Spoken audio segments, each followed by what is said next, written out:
Commercial scale पर मकई की काश्त के लिए जरूरी है कि इसके हर स्टेप के ऊपर मशीन को इन्वॉल्व किया जाए, मशीनें इस्तेमाल की जाएं, क्योंकि मैनुअल जब काम करवाते हैं तो उसमें बहुत से मसाइल पैदा होते हैं। जब छल्ली मैनुअली तोड़वाई जाती है उसमें चांसेस होते हैं कि एफ्लाटॉक्सिन ग्रो करे, और यही सबसे बड़ी वजह है कि हम इंटरनेशनल मार्केट में बड़े स्केल पर मकई एक्सपोर्ट नहीं कर सकते। ये जिस मशीन में हम मौजूद हैं ये ऑटोमेटिक तरीके से मकई को काटती भी है, छल्ली को तोड़ती भी है और उससे दाना भी अलग करती है, जो बराह रास्त मार्केट में फरोख्त किया जा सकता है। और इस वक्त इस मशीन के जो ऑनर हैं वो हमारे साथ सरदार बाबर साहब एक दफ़ा फिर मौजूद हैं, जो इस सारे सेटअप को रन कर रहे हैं। उनसे पूछते हैं कि ये जो मशीन है इसका क्या फ़ायदा है और हमारे किसान इसे इस्तेमाल क्यों नहीं कर रहे। अस्सलाम वालेकुम। वालेकुम अस्सलाम। बगैर मशीनी हार्वेस्टर से आप बड़ी स्केल की फार्मिंग नहीं कर सकते,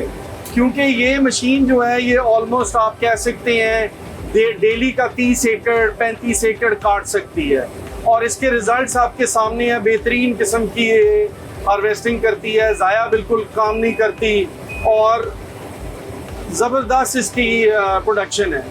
तो आपकी अगर बड़ी फार्मिंग हो तो जितनी आपको एफिशिएंसी चाहिए वो सिर्फ ये मशीनें ही दे सकती हैं। अगर आप 500-600 एकड़ के फार्मर हैं तो आपको 2 महीने लग जाएंगे बहुत सारी लेबर के साथ, बट अदरवाइज अपना ये मशीन हो तो ये आपका 10-15 दिन में आपका काम कर देगी।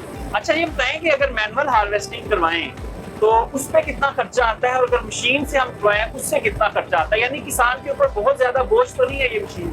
जी, ये बोझ नहीं है मशीन किसानों पे, क्योंकि ये हम इसको 15,000 रुपए की ये कटाई कॉस्ट ले रहे हैं, और जो आपकी लेबर है वही 15 से 20,000 वो सिर्फ आपको छल्ली तोड़ के छील के देती है।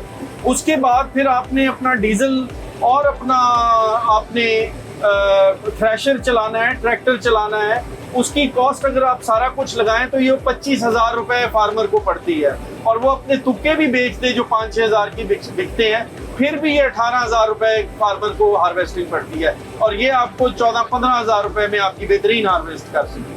अच्छा सर, इसके अलावा कौन कौन सी मशीनें हैं जो मकई के पूरे प्रोसेस को मैकेनाइज कर सकती हैं? सबसे पहले देखिए आपका प्लांटर आ जाता है, उसके बाद क्योंकि वो आपने प्रिसीजन प्लांटिंग करनी है, उसके बाद आपकी अपना ये मैकेनिकल हार्वेस्टिंग आ जाती है। हार्वेस्टिंग आपने कर ली और उसके बाद मैकेनिकल ड्राइंग आ जाती है। अब इस वक्त जो हम मक्की ये काट रहे हैं ये इस वक्त तकरीबन 15 मॉइस्चर पे है और ये मार्केटेबल है, और अगर आपने इसको 13-14 पे ले जाना है तो आप इसको अगर पतला तरपाल पे पतला रखें तो ये 2 घंटे में आपको 12-13 मॉइस्चर पे आ जाएगी।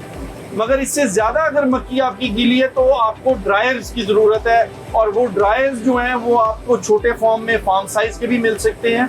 और मैं तो ये अपना मिल ओनर्स को ये विनती करूँगा कि अगर उनको क्वालिटी मक्की चाहिए वो बेशक गीली मक्की लें, उसको इंसान का हाथ भी नहीं लगेगा, मिट्टी में भी नहीं जाएगी, सीधा इस कॉम्बाइन से लेके अपना ट्रक में डालें और ट्रक आपके पास आए, आप उसकी क्वालिटी चेक करें और उसके बाद आप उसको बड़े आराम से ड्राई करके अपने पास क्वालिटी मक्की रख सकते हैं, और यही एक्सपोर्टर भी कर सकता है। जी सरदार साहब, बहुत शुक्रिया। जब तक मकई की मैकेनिकल हार्वेस्टिंग पे नहीं आते, तमाम स्टेप्स के ऊपर मशीनें इन्वॉल्व नहीं होती, तब तक हम क्वालिटी की मकई पैदा नहीं कर सकते जो इंटरनेशनल मार्केट में चाहिए।